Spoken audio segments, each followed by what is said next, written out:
Hello, and welcome to the program, Me, Myself, and TBI. I'm your host, Christina Brown Fisher. I am a journalist and writer, but I'm also a traumatic brain injury survivor. I suffered my TBI following a motor vehicle wreck. One moment, I was pulling out of the driveway, waving goodbye to my mother in Virginia, and a day or so later, I was waking up, slipping in and out of consciousness in an emergency room in Maryland, unable to remember my name. I spent more than a year in neurorehabilitation. During my recovery, I searched for answers and stories of healing and resilience. It's actually one of the many reasons why I created this podcast, Me, Myself, and TBI. I wanted to hear from people who'd been affected by brain injury. More importantly, I wanted to know how or if or whether life after TBI could be as good or better than life prior to brain injury. I wasn't so sure as I tried to reclaim what had been lost following my own TBI. According to the Center for Disease Control and Prevention, the CDC, it's estimated 2.5 million people suffer a TBI each year. A traumatic brain injury can happen after a forceful or violent blow or jolt to the head. In short, a TBI is brain dysfunction caused by an outside force. Now, not all jolts to the head result in a TBI. Some types of TBI, according to the National Institutes of Health, can cause temporary or short-term problems with normal brain function, including problems with how the person thinks, understands, moves, communicates, and acts. More serious TBI, though, can lead to severe and permanent disability and even death. Every episode of Me, Myself, and TBI, you'll hear from someone impacted by brain injury. They may be a researcher advancing what is known about TBI, a caregiver, clinician, or traumatic brain injury survivor. Joining me from his home in North Carolina is retired mixed martial arts fighter Spencer Fisher. Spencer fought professionally for 10 years from 2002 to 2012, racking up 17 fights with the Ultimate Fighting Championship in the lightweight division. When the UFC, known for its octagon cage fights, was emerging as a serious sports competition, Spencer Fisher was dubbed the King during his 17-fight stretch with the UFC, winning Fight of the Night 3 times. By his side today is Emily Fisher, who is also a former mixed martial arts fighter and UFC competitor. Emily is Spencer's wife. Together, they own and operate Glory Martial Arts Fitness, a gym in the Great Smoky Mountains of western North Carolina. In 2012, Spencer's career as a professional fighter was forced to come to an end following a medical examination. Neurological tests and electroencephalography, or EEG, it records electrical activity in the brain, revealed lesions on Spencer's brain, and a spinal tap showed high levels of the tau protein. The discovery alarmed doctors. They warned Spencer showed signs of developing chronic traumatic encephalopathy, also known as CTE. CTE is a degenerative brain disease linked to traumatic brain injuries, including concussions and repeated blows to the head. CTE is also associated with the development of dementia. It can only be officially diagnosed after a person has died. But in 2013, Spencer and Emily Fisher received the medical diagnosis and warning: Spencer should never fight again. Spencer, Emily, thank you so much for joining me today. Thanks for having me. Spencer, how are you feeling today?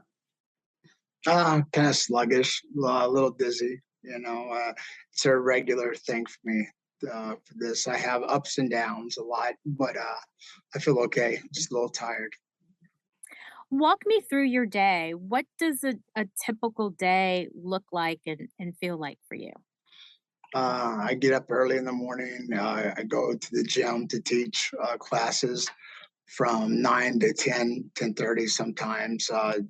And then I come back home. Just started running again. And then I go back at 4:30, and then I teach classes again until 6:30. And then I come home, eat, go to bed, get up about 1 o'clock religiously every night, every morning, and eat, and then go back to bed. And I'm up usually 2 or 3 times after that. and then starts the day over. It sounds like routine is really important for you, important to you. Why is that? Just to keep me focused and balanced.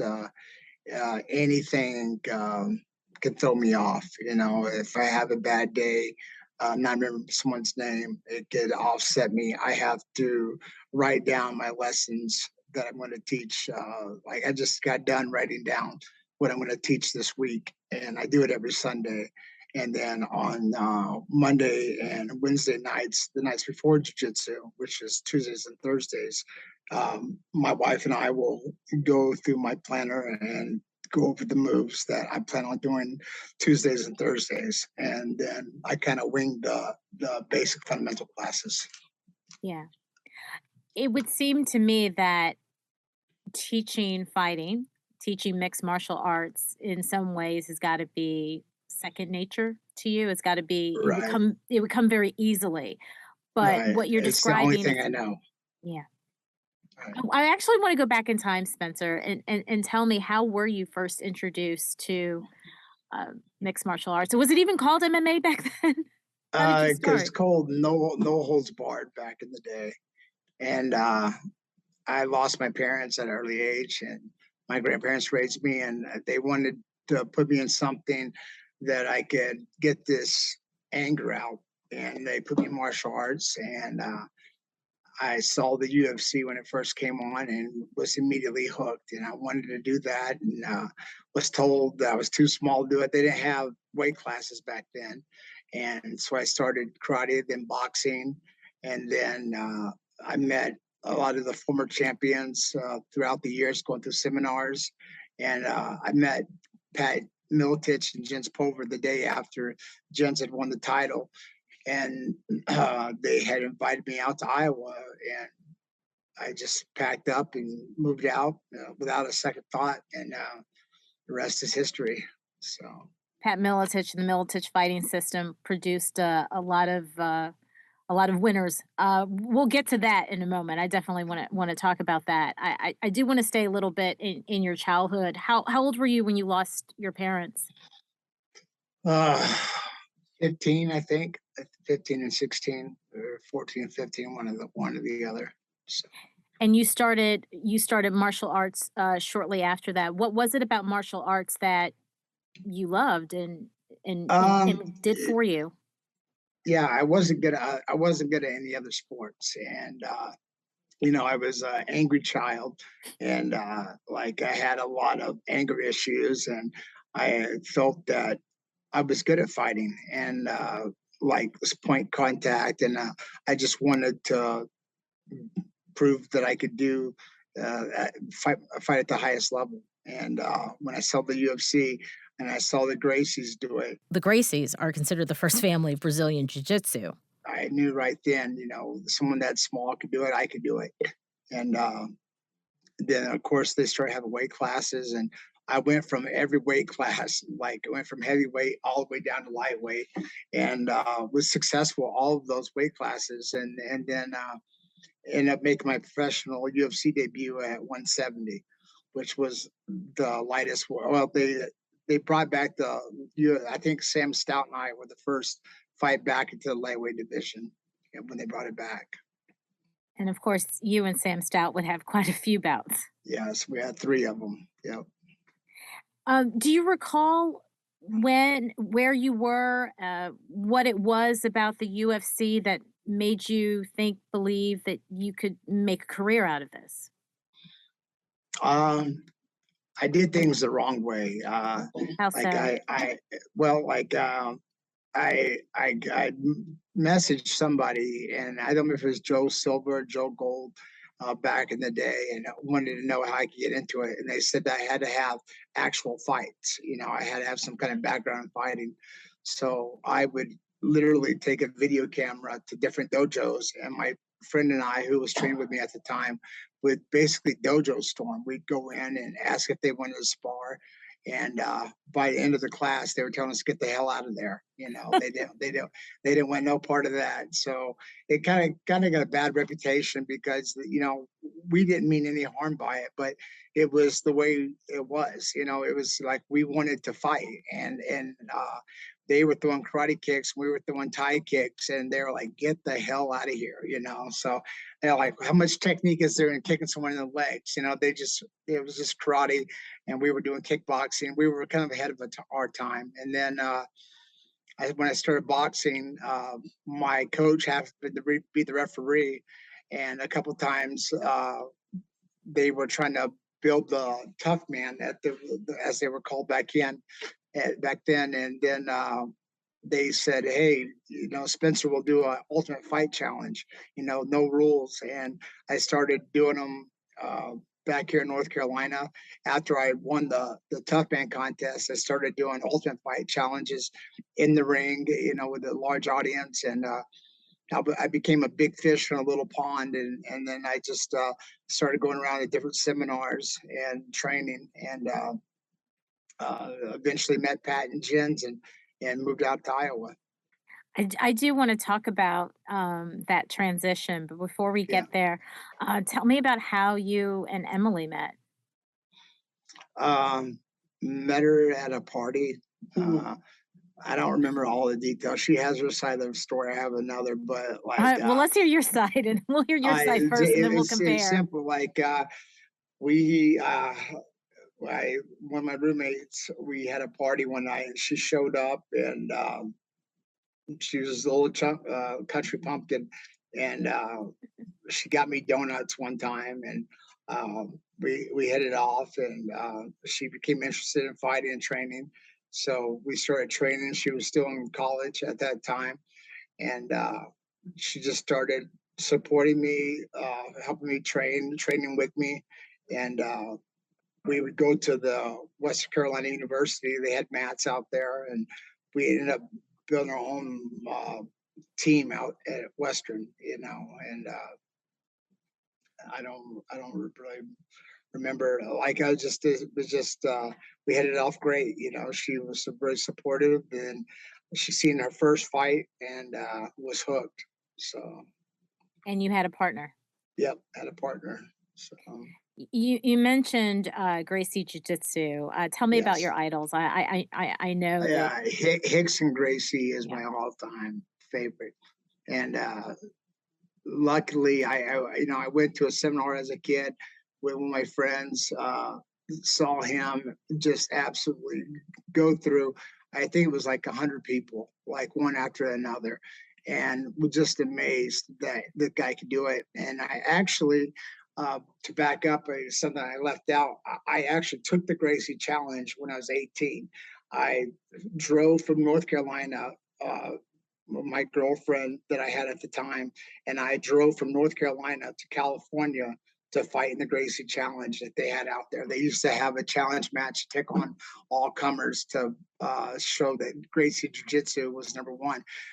I was going out to meet Hickson, and I was under the wrong impression. I thought I was going to go out there and prove myself, and they would take me on as one of their team members, but that wasn't the case. So I had to learn the hard way, that I need to learn jujitsu.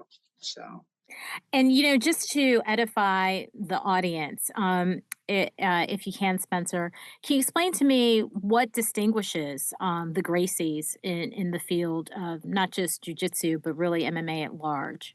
Pretend you're well, talking to someone who has no knowledge right, of MMA. right. Well, the Gracies are the first ones that brought Brazilian Gracie Jiu-Jitsu, the way that they had learned it from Brazil, and the fluidity of being on the ground. And we in the States had judo and wrestling, but they were fighting off their back, and it didn't matter how big or small you were. You could use leverage to your advantage.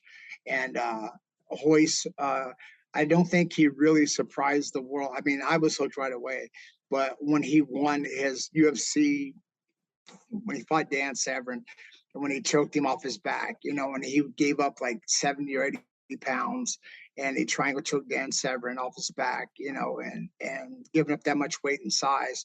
Dan Severn, the first world-class wrestler in the UFC who was called the Beast and weighed more than 250 pounds, gets choked out by Hoist Gracie, who weighs nearly 100 pounds less, and Hoist chokes him out with Dan on top of him, and Hoist is on his back? No one knew what they were looking at, like what is this guy doing? And it just amazed me. And I was like, holy smokes, this guy can win off his back. And I was just hooked, and the Gracie family, for the longest time, I used to walk around and I would talk with an accent sometimes, like I was totally Gracie, Gracie 100% all the way. So And what's curious to me when you say that is when you talk about the fact that you were considered, small, to yeah, be a fighter, and that kind of fits perfectly with the Gracie style, which is that, right. essentially size, doesn't matter. So if you could just speak a little bit more to that as to like why that style in particular really resonated with you, and then how that ultimately impacted your own fighting style. Well, I was a striker. I boxed a lot, and I had a mentor that that Take your time.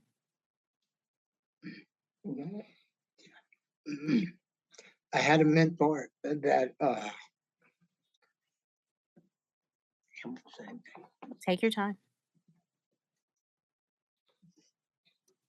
I'm gonna get some water myself.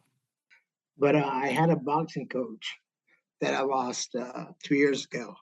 Of course, of course. And boxing coach Reggie Holland was a two-time Golden Gloves boxing champion. He mentored up-and-coming fighters and hundreds of youths. He died in 2020. Can I give Emily the headset real quick? Absolutely. Yeah, Thanks. absolutely. Yeah, take your time. Yeah. Hey. Hey, Emily.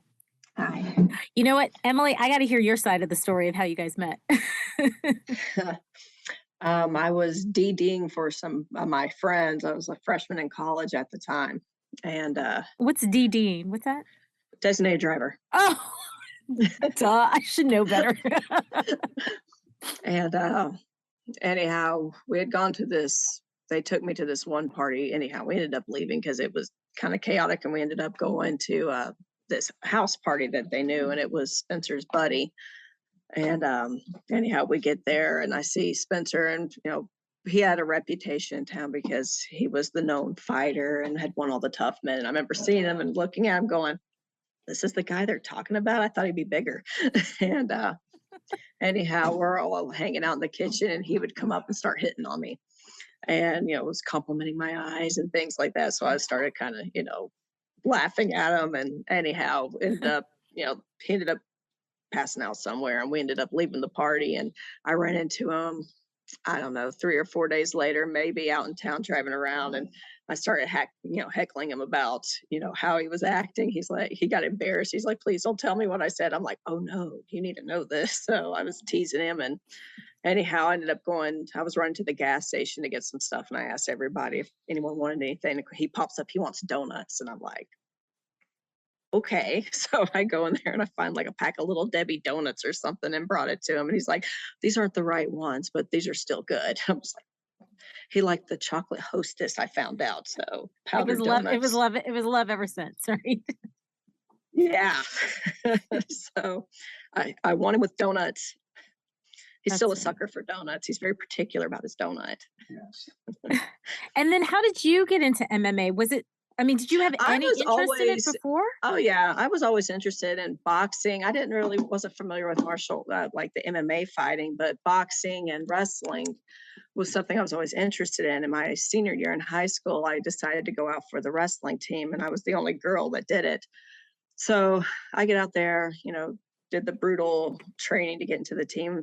Was like 2 weeks or so, and I remember I made the team, and I was all stoked and excited about it. And I went to my boss at the local department store I worked at, and I showed him that I made the team, and I was giving him my wrestling schedule, and I also was the starting pitcher for our softball team. And he told me, he goes, well, I'm glad. Congratulations on making the team. However, I cannot work around your wrestling calendar and your softball. And he's like, and you don't have a future in wrestling. You have a future in softball. And of course, I graduated high school and never played softball since and got involved in MMA. So So I had to quit the team because my dad was the kind of guy, it's like, I had to help pay for my car insurance, pay for my gas, making me be financially responsible at a young age. So still regret that one, but But then as you far as came in, but then you meet Spencer Mhm. and And then and then I instantly wanted him to start showing me things. So it was like, teach me, the kickboxing, and then he started teaching me jujitsu, and I fell in love with it instantly. I love the competitiveness of it, and the way it was more like human chess is the way I always explained it with jujitsu, especially. But being able to use leverage in my body and ankles to create the right, if for striking, the right amount of power, make sure I was doing it correctly, or with jujitsu, being able to control someone else on the ground that was bigger than me. yeah, I'm curious. I'm curious though, Emily. How do you go from I really enjoy fighting. I really enjoy this sport to I want to compete at a professional level. How did that transition come for you? I don't know. It just did. I remember when I turned 19 is when I had my first amateur boxing match, and I wasn't planning on competing. I had gone with Spencer to like a little local tough man in Maggie Valley that he had signed up for, and we were with his boxing coaches, Reggie and Walter. And I remember I had been boxing for maybe 3 months at this time. And so anyhow, there were some women in the crowd that were calling out, someone to fight them because they were going to fight each other. They were related or friends. I can't remember. And Spencer's like, well, you should do it. And I'm like, I don't know. So I remember asking Reggie, I'm like, well, what do you think? And he told me, he goes, now, Emily, he's like, it's up to you. What do you think? He's like, but what are you going to regret the next day? And I was like, oh. So I decided, I was like, all right, I'll regret if I don't try this. So, I signed up and ended up having my first amateur boxing match that night. And I Wow. knocked the girl out with a left hook. Spencer filmed it. It kind of looked like the Blair Witch Project with the camera going everywhere. But I think the hardest punch I took in the fight, I'd hit myself at one point because she had put me in a headlock and I was trying to hit her with hooks in the body and I missed and I punched myself in the side of the head. And I Ouch. was like, ow. Yeah. I was like, that Yeah. hurt. So, How's but it was a Spencer good, doing? I'm sorry. Go ahead. Finish your thought. Finish your thought. I was going to say after that, I was just that adrenaline rush and excitement. I was like, oh, I like this. So Yeah. How's Spencer doing now? he's better. You ready? Yeah. Okay. Okay. Thank you. Thank you, Emily. Okay, sorry about that. No, Just no, that's a really hard subject for me to talk about, Reggie. So no. he was my mentor and was my best friend, and yeah, we had a Mickey and Rocky relationship. So, but he is the one that told me that if I didn't get out of here and pursue my dream, that I'd live to regret it. And either I did it all the way and went for it, or sat here and waste away. And it would be the only way, other than military, to see the world. And that was very important to me. And for him to tell me that, and ever since I made it pro, I had him come out and he would always corner me in all my fights, and like he was a big part of my life.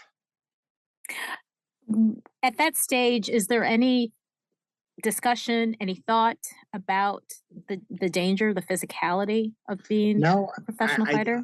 I didn't really, I really didn't think it'd be anything other than superficial. You'd always heard the term punch drunk, but like that mainly was related to boxing or to football, in the later years that came out.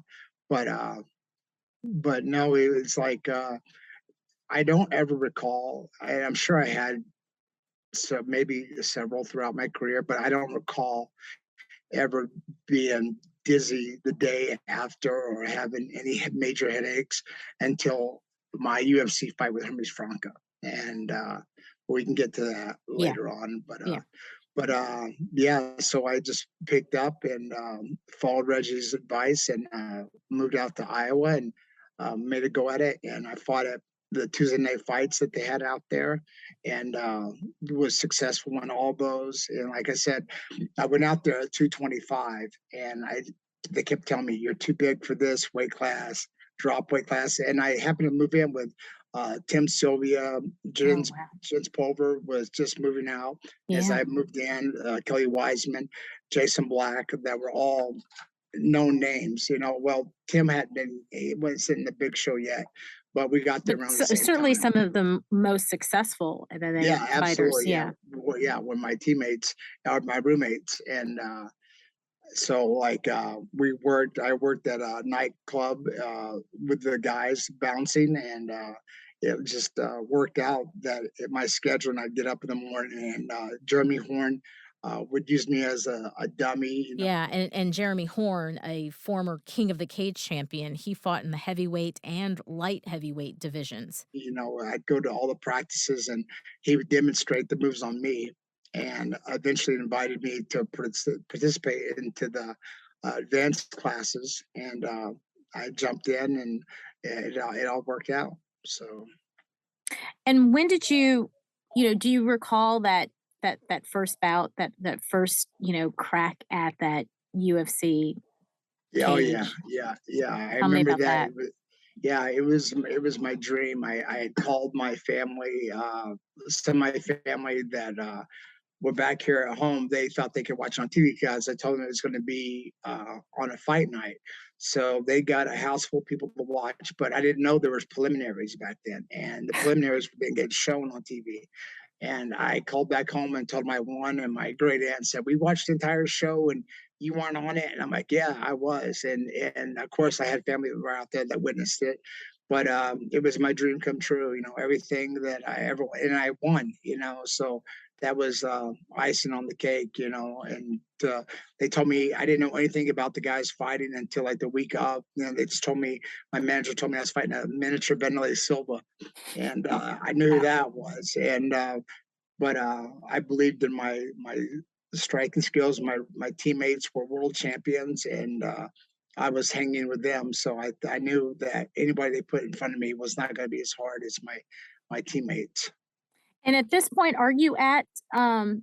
Militich? You Yeah, you are, yeah. yeah, yeah, So yeah, let's talk about that. The Militich yeah. fighting system. The Mhm. camp is considered one of the most successful in MMA history and has produced several world champions. Patrick They Militich, a former. at the time, yeah. I'm sorry, I didn't mean to cut you off. No, no, no. I just want to just for to edify the audience. Patrick Militich, retired MMA fighter. He was a former sports commentator. Um, Right. the Militich fighting system, as I said, will produce or has produced a number of world champions. Every This was your yeah. group. Yeah, we were the number one team in the world when I went there. We had every belt in the UFC except for the 205 belt, and then Jeremy Horn owned that in the other organization. So um, King of the Cage. So at the 205. But let's talk about that. What did it Yeah. mean to be training in this environment under that system? I was more nervous for a Monday and Wednesday night than I was for any of my fights. We had Rich Franklin in there, Jens Pulver, Jason Black, Pat Miletich, Matt Rich Hughes. Franklin is a three-time MMA world champion. Pulver, also known as Lil Evil, was an UFC lightweight champion, an undefeated kickboxer and boxer in Pride, the Japanese MMA promotion company. Then you have Jason Black, affectionately known as the Black Legion, another veteran of Pride, UFC, and King of the Cage, and of course, Matt Hughes, who is a former two-time UFC welterweight champion. He's been inducted into the UFC Hall of Fame and is considered one of the greatest MMA fighters. And these were the fighters you came up with? All of you training under Militich? I mean, you name it, the top of the top was in that gym. And to go out there and spar with those guys uh, and make it through a night, like I had my nose pushed across my face, I'd call Emily, the first week I was there, and like, I don't belong here. And she'd say, give it one more week. And then the second week go by, and I'd say, I still, these guys are kicking my ass. And why And did you believe that you didn't belong there?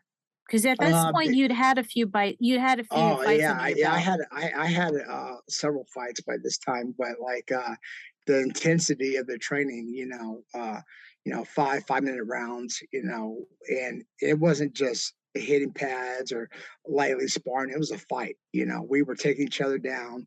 And if you got put on the ground, you get put on your back, you were getting beat up. I mean, it was no holding back. If you had a fight coming up, you needed to show your worth there. And we had, at Pat's place, we had hundreds of people that would, want to be part of the team, and they had to get through us. They had to get through a Monday or Wednesday night to show that they were capable of sticking around.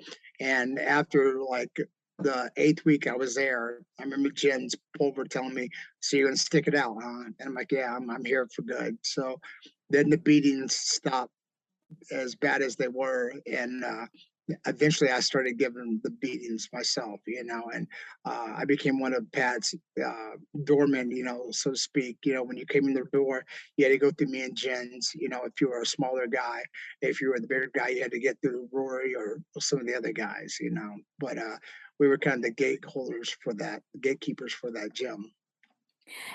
Are there any, looking back now, Spencer, are there any concerns or regrets about that particular style of training? Yeah, yeah, yes and no. Like we had a lot of people now do it as train smarter, not harder. But in our era, we didn't know about that other way. We didn't know there was any other way other than to fight. The only way you get good at fighting is fight. Mm. And so, like a Monday and Wednesday night, you were in for a fight. So What, if anything, could be different? Because when you say train smarter, not harder, how are you training smarter? What changes well, about the training? well, I wasn't familiar with the Dutch style of kickboxing, then, and to where you can get nasty and beat each other up, or you can hit each other's gloves as opposed to hitting each other's head, and you can hit them full out, the combinations. Sometimes we preset the combinations, so it's coming, and you can hit each other's gloves. Now you're getting wrecked with your leg kicks. We wear shin pads and gloves, but as opposed to beating each other in the head, we'd hit each other's gloves, and then fire back a combination, as opposed to just rock them, sock them, and just taking shots continuously to the head. So, The UFC at that time, and some might even argue still today, but definitely at that time, wasn't necessarily kind of like the household name that it is today. It was a very wild, wild west. And I'm just curious if you can explain to me what that was like, if you can kind of paint the picture for what it was like to be a fighter trying to get on the ticket. yeah, well, first of all, you had to make it onto the team. Like you had to be accepted as one of theirs. At one of Pat's guys. And in order for you to do that, you had to fight. You had to be able to fight, and just because you got a broken nose or a black eye or a cut lip or broke your hand, that didn't matter. Like you had to stick it out. If you wanted to fight in the UFC, these guys are not going to go easy at you. They're going to come at you hard. So our way of fighting was in your face and put the pressure and beat you up before you beat me up. And it was that way every Monday and Wednesday night. So sometimes it was 3 12-minute rounds, in groups of three, or three, or like groups of three, and 3 5-minute rounds. So like you do groups of three, and like you do two 5-minute rounds, and then you'd set out, and then you'd come back in and do it again. So they'd alternate us out. But it was UFC's rules, except for elbows. Unless you had elbow pads on, then you could elbow a guy. But I recall times that I don't know how many times I looked around and seeing guys get drug off the mat, unconscious, so only to try to bounce back up and get back in, right after they were knocked out, to try to show how tough they were. And what about you, Spencer? I mean, you had a lot of injuries. I mean, we're obviously Right. here to talk about brain injury, but you had a lot of other physical injuries. Can you just walk me through some of those other orthopedic injuries that you suffered? Yeah. How many injuries? I've had several lacerations. I broke my leg in one of my fights. I broke my hand. Um, Several cuts, lacerations. I have a cadaver bone in my neck. I got a buckle on my right eye. I had detached retina, and they told me if I wanted to continue fighting, that I would have to have a buckle put on my eye. So, and I had a hip replacement as well. So, Do you recall, Spencer? Because you spoke a little while ago about not necessarily feeling dizzy after a fight, but at least in the early stages of your career, do you recall which fight it was where you definitely got rocked and you knew yeah, something was off? yeah. Whenever I was in title contention to fight Sean Shirk, I had to fight Hermes Franca, and the winner of that fought Sean Shirk at the time, who was the champion, fought Hermes Franca, and he TKO'd me, and like it was the first time that I knew that something was wrong. Like it was almost like a movie. The fact that I don't remember getting out of the ring, I don't remember showering, I don't remember any of that. I remember coming to in the stands watching the main event, and I told my wife, I said, I have to fight. What am I doing here? And she said, you already fought. And I'm like, no, I got to fight. And arguing with her, and she was pulling my arm for me to sit down because I was so convinced that I had a fight. I just nothing made sense. And she said, no, you were knocked out. And I'm like, what? And I'm like, he knocked me out. And she said, yeah, you didn't go off your feet, but you were stopped. And I still didn't realize how bad it was until the next day when I had to fly home. I tried to walk a straight line and at the airport, and I couldn't. So, and I haven't been ever since then. So, and that What was year was that? 2007. 2007. Yeah. Did you notice other changes besides in the immediate aftermath of that fight? Did you notice other changes after My 2007 after that fight?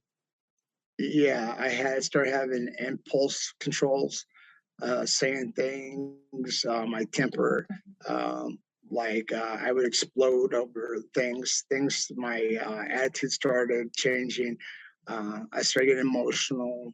Um, Other times that I'd be cold, stone faced, but then certain things would upset me that shouldn't upset me, and uh, I started becoming having an addictive personality, that was not in me, and just did a lot of stupid things that I normally wouldn't do. Like And what? saying, like I got hooked on pain pills at one point. Like I had a rotator. I had a problem with my shoulder, and a teammate said, "Hey, take two of these," and I didn't even know what they were. And he just said, it's like Tylenol, And when I say that, I'm not trying to say that I was naive. I knew it was pain medication, but when I took them, it gave me energy, and like I didn't hurt. And I'm like, holy shit, I can perform. I felt that I was running just as fast, and then it got to be bad that I was eating a lot of them, and I started.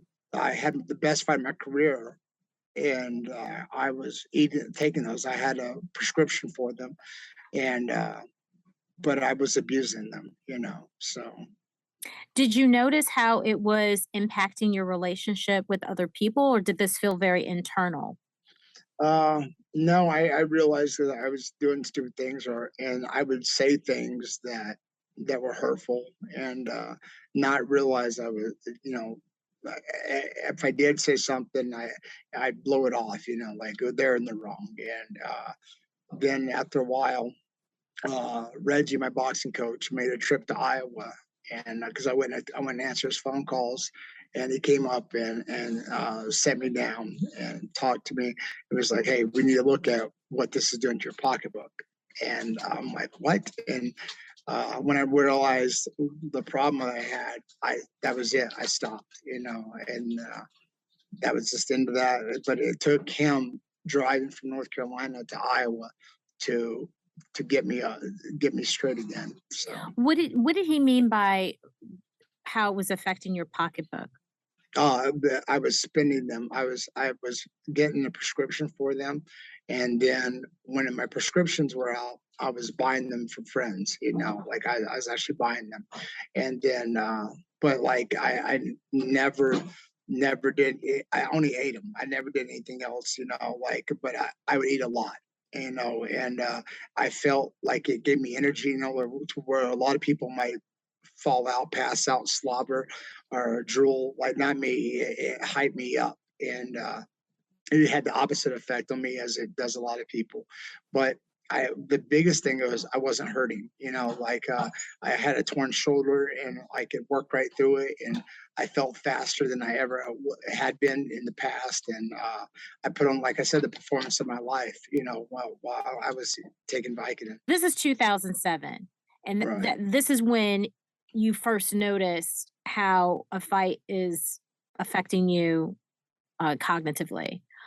Right. What happens next? Because you're still fighting. Yeah, I'm still fighting.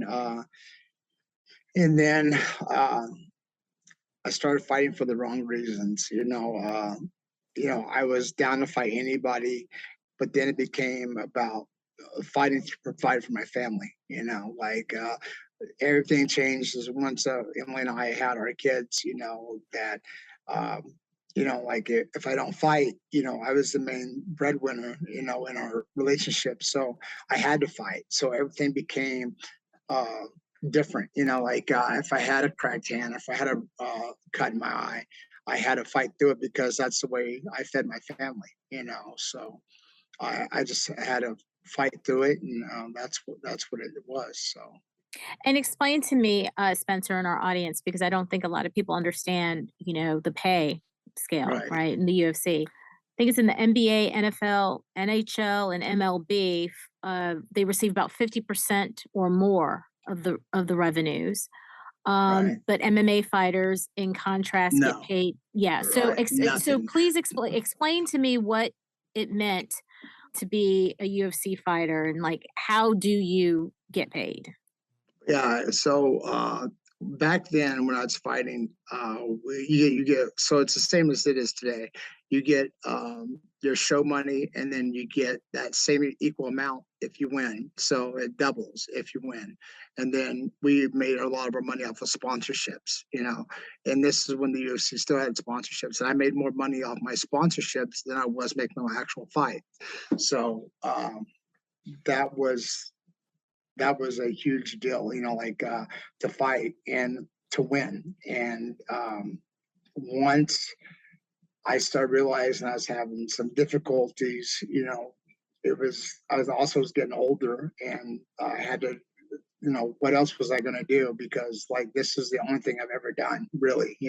I've had small jobs, but nothing significant. But like, I have any real skills to do something else, And then now with my head injury, like I can't tell you what I did yesterday, So it's my long-term memory is good. Like I can remember my very first phone number.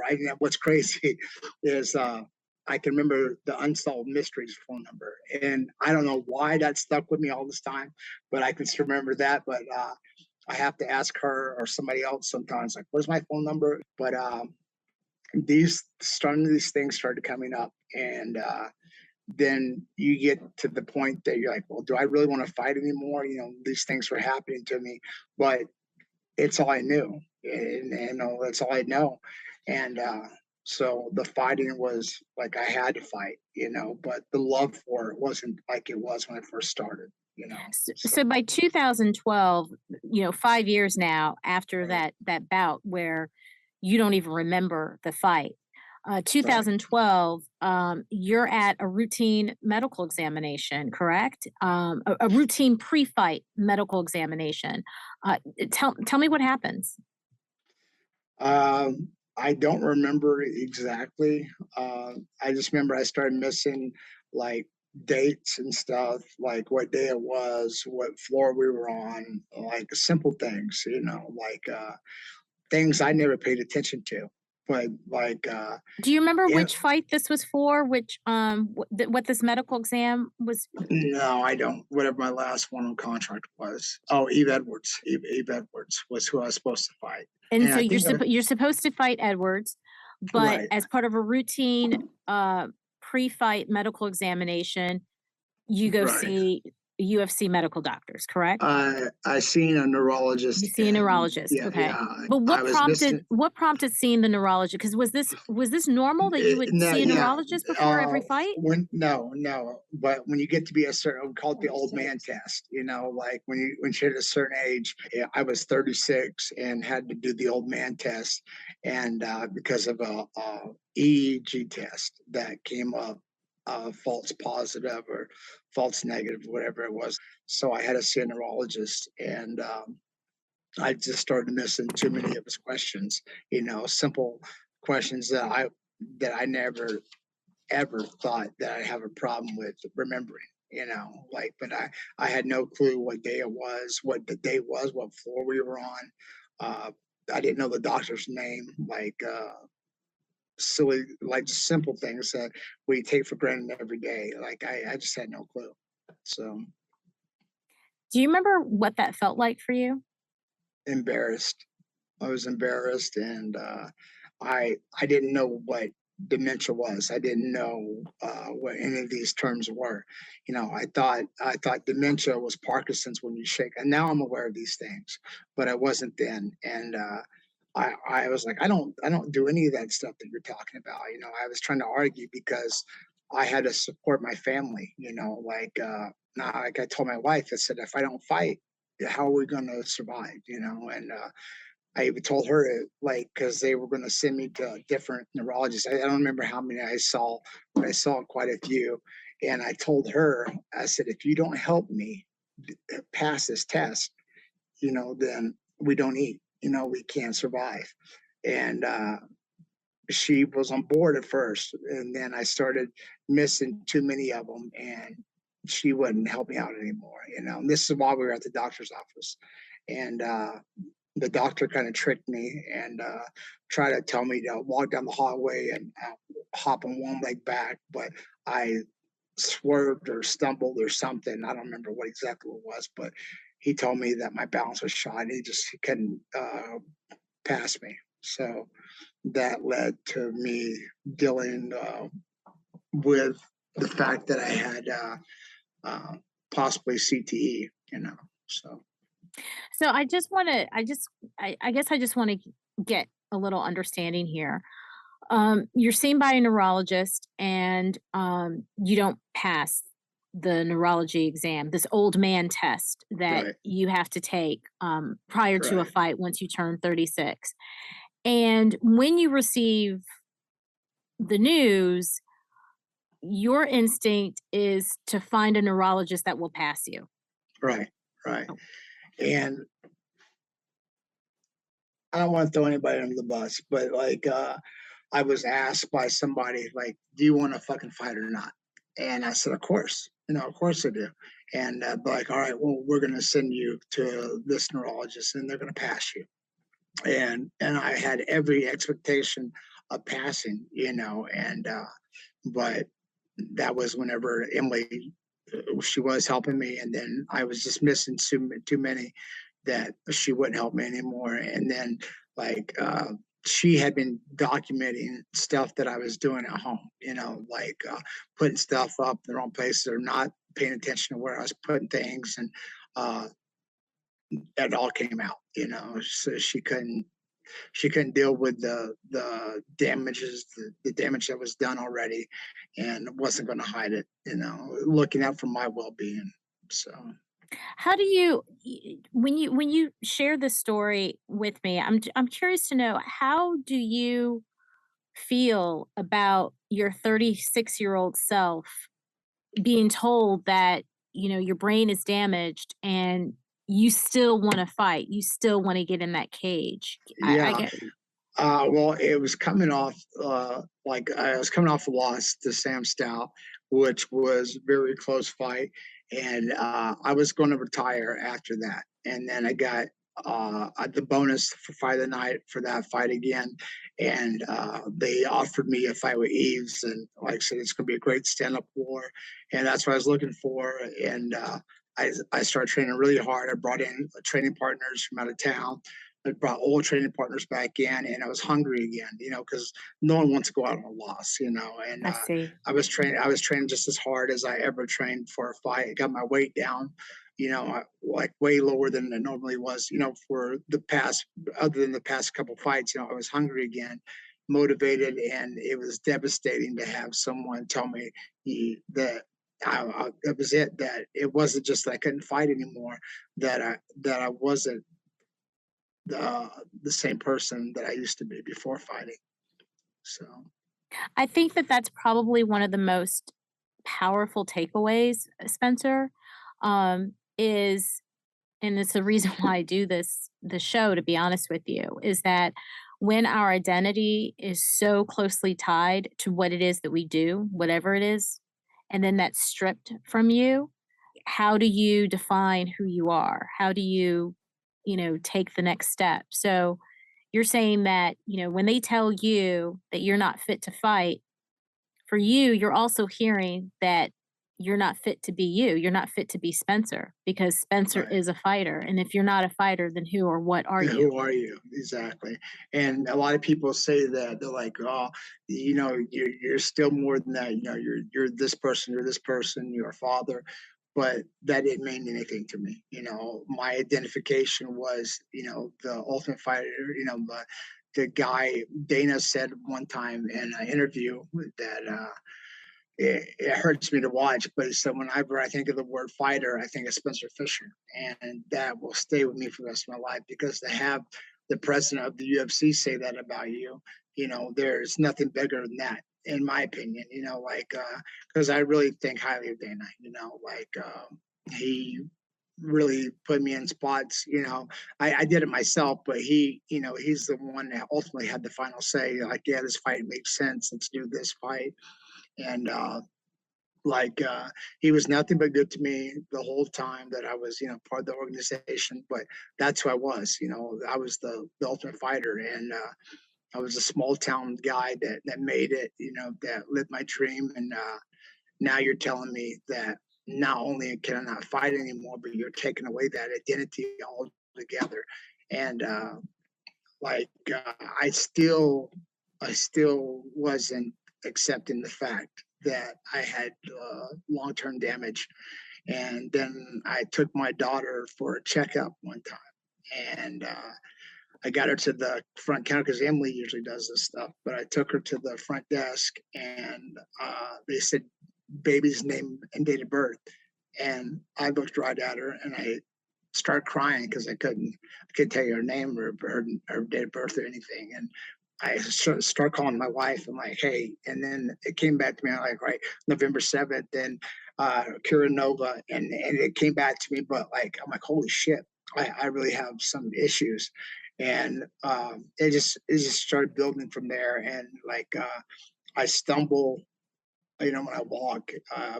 Like now over the years, I can really tell the difference in the person that I am now to the person I was. Like, not only is my physical ability changing, my overall way of life is completely different.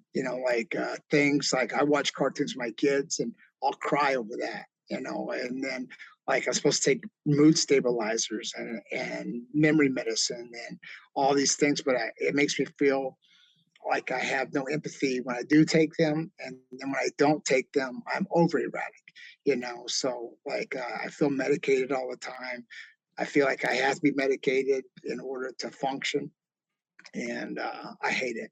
I absolutely hate it, and I've had the absolute lows of lows before, and like I can't remember my students' names, and it's bad. Like you don't think much of it until you're in the spot or trying to have to do a presentation or talk or show something, and I completely go blank, and I have to go over to my sheet and look at my sheet. And thank God all my students are aware now.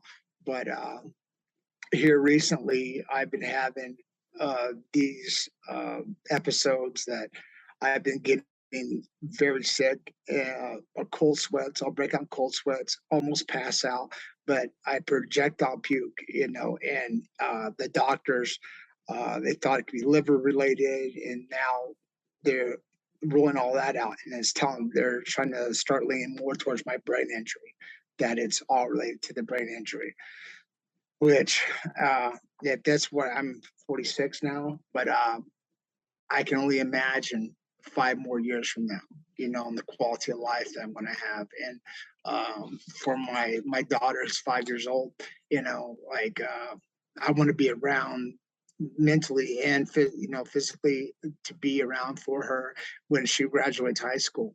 And these things are scary, because of my way of life is like shit. So. You mentioned Dana White, president of the UFC, and you say that you feel as though he's done right by you. Do you feel like Well, he's doing right by fighters in general? no, I can't blame that on him. Like, they were paying me money to do appearances whenever I first found this out. So this is That I had after. So this is after 2012, Yeah, this yeah 2013 is whenever okay. when I was diagnosed, Okay.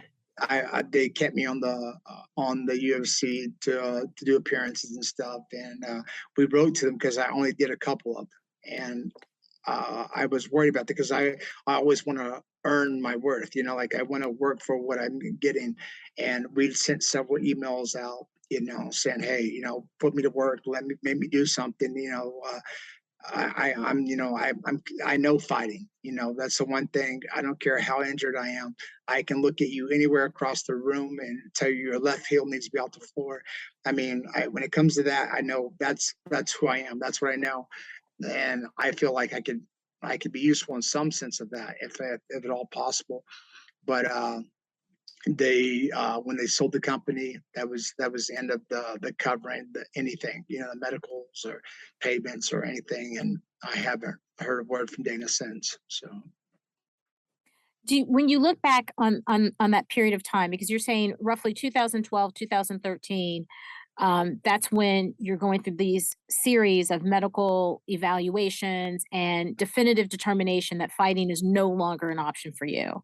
And then right, from 2013 to roughly 2017, you remain on the UFC payroll, right, and you're basically an ambassador, right, for the right, UFC. right, The right, idea is that you're to promote the sport.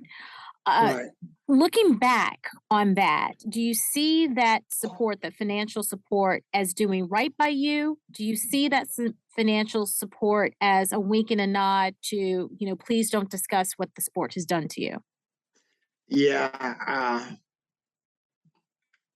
that. Yeah, I think now looking back on it, unfortunately, it was kind of just keep your mouth shut, and let's not make this a big deal. And then we had talked to the lawyer one night on our anniversary. We were out in Vegas for the fights, and we discussed it with the lawyer because I had one of my teammates that was under the same contract kind of stipulations I was. I'm not going to name any names, but he told me that to expect my walking papers, that they're selling the company. And we specifically brought that up in the meeting that we had, and they were like, no, that's just hearsay. And I don't remember how short-lived time after that they sold the company. And we're like, what now? And they said, we're going to honor your contract until it runs out, and then you're on your own. And that was the most disheartening thing to me, because I felt that I've been um, one of their top guys. I was a UFC guy. I felt that I'd done more than enough. Blood, sweat, and tears. And then I mean that in every sense. I give You've my helped to body. build Yeah, UFC to what it yeah. is today. Right.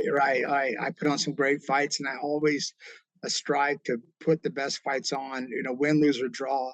I try to give my all, and I knew, like, with the type of fighter I was, I always wanted to go out with my shield. I didn't want to lose by decision. I wanted, if you're going to beat me, beat me. That was the type of fighter I was, and I think that a lot of the fans enjoyed my fights because of that reason.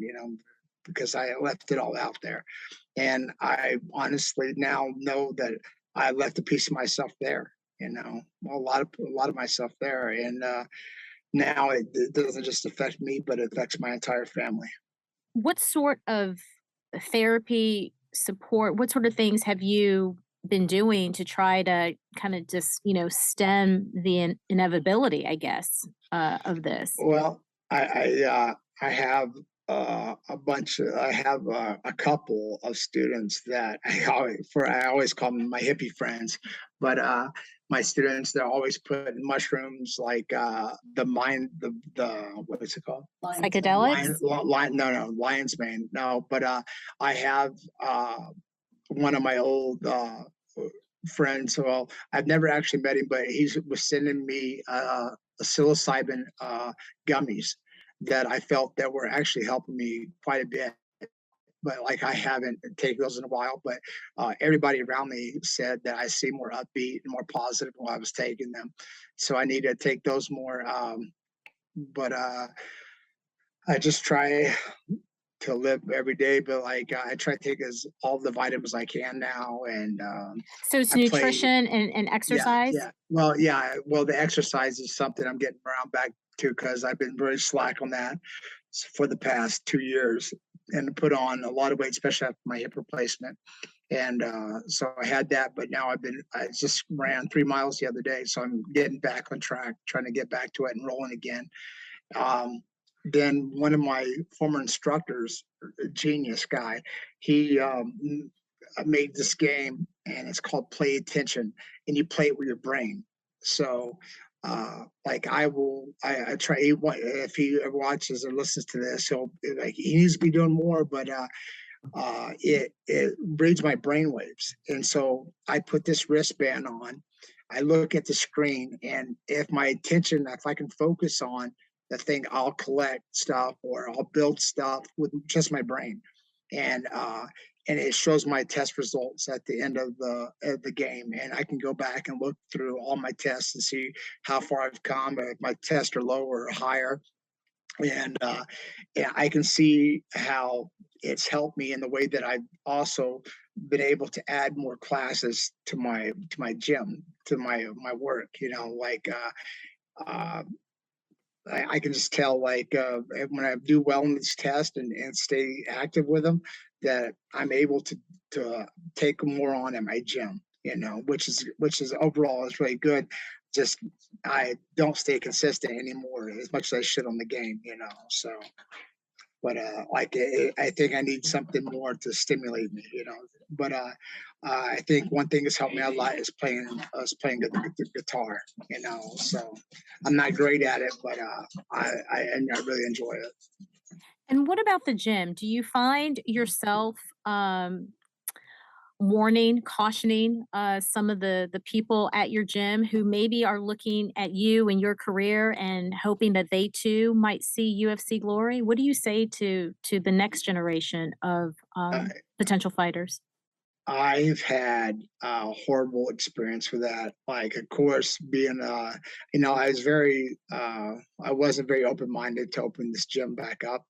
We're in a small town, but it's basically 9 to 5 people, and of course, you're gonna get the guys that want to fight, and I try to push them away from it, and they see what I go through, What do you because tell I them? don't. I tell them, well, they see what I go through. They see me vomiting. They see me, like, having to fall, and, like, sometimes I have to lay down. Yeah, they see me break out in cold sweats. They see dizziness, um, backing into things, and not being aware of my surroundings. And like, I tell them, I'm like, this is all from fighting. Every bit of this is from getting hit in the head. And I had one student that was doing well, and yeah, I have three of them that are, no matter what I say, they're going to pursue the fighting. Just like if I was younger and someone told me this, well, you're one in a million. Like what's the chance of that happened to me? So I went to a fight. Yeah, he caught me in the corner, and he got knocked out worse than I've seen in years, and ended up uh, he just lost bowel control. He couldn't remember, was he had three brain bleeds, vomited everywhere, could not keep it together, was telling wild stories, and now they have this boxing event coming back up, and he told me he's going to do it again. And I'm like, I can't support you in that. And he's like, well, then I'll quit. And I'm like, well, then you got to do what you have to do, but I can't support you with that. And he keeps telling me, one more, coach, just one more, I'll do it for you. And I'm like, no, don't do it for me, because that's selfish, and I don't want you doing it. And then I have another student who does have promise in this career, but I told him that I could not take him there.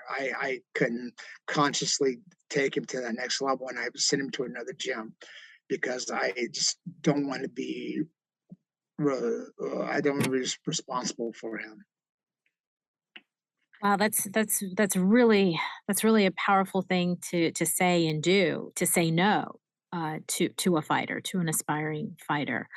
Do you wish in some way that you had someone in your corner telling you no, to uh, stop? I did, but I didn't listen. Also, my boxing coach Reggie told me that it's time. It's time to walk away. And my last fight, he said, before we walked out, he said, "This is your last fight.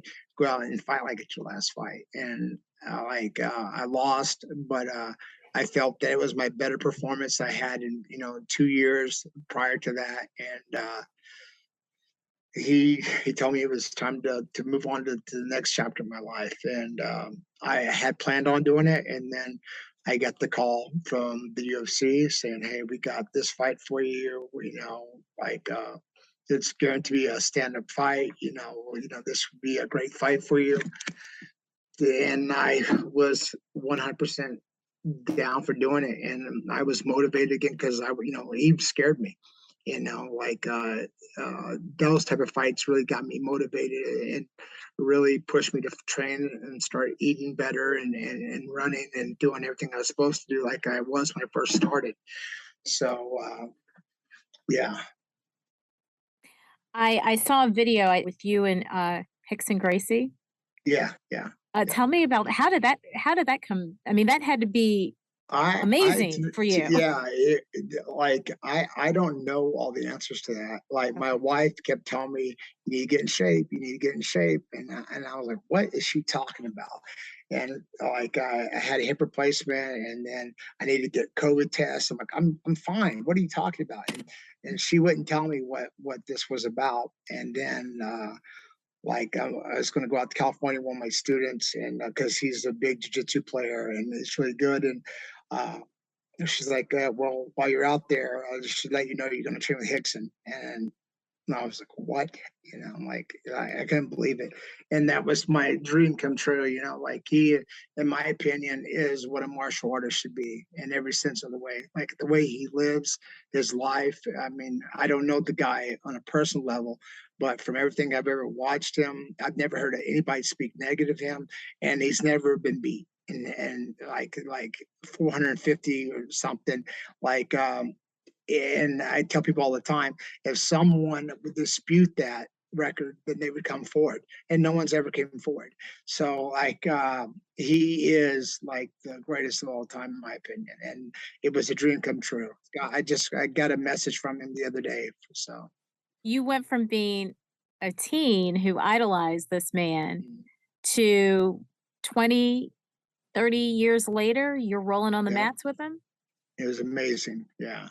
And he showed me just how little I know, But the great thing about him is not only does he teach you, about fighting, but he also gives you inspirational quotes about life. And it doesn't matter my disability or whatever you want to call this, that there's ways to work around it. And still live a meaningful life, and like the man is just amazing. Like I'm a like a little squirrel girl when it comes to Hickson. So my daughter always jokes with me. You're just mad because he's not your dad, So, but Well, it's Spencer, true. thank you. Thank you Yeah, so much for your time and just thank sharing you. your story. Apologies for earlier. Like there's certain things like as I've gotten older, I'm a really emotional person now, and like good or bad, I don't know which one it is, but like I'm just if I had to tell anybody that's going to continue to fight or that's their dream, to make sure that they have a supportive family and a background, and to know when it's time to quit and walk away. So, and I hope that my message gets out to somebody that that that maybe might be on the fence about doing this, or going back to school, or doing something else. I would say definitely do something, do something else. I mean, um, I don't know if I would change anything, because the circumstances, and I got to see the world and meet people I never meet, and made relationships that otherwise I never would have been able to have, and I wouldn't change that for the world. So just hopefully like they know when it's time to walk away. Thank you, Spencer. Thank you.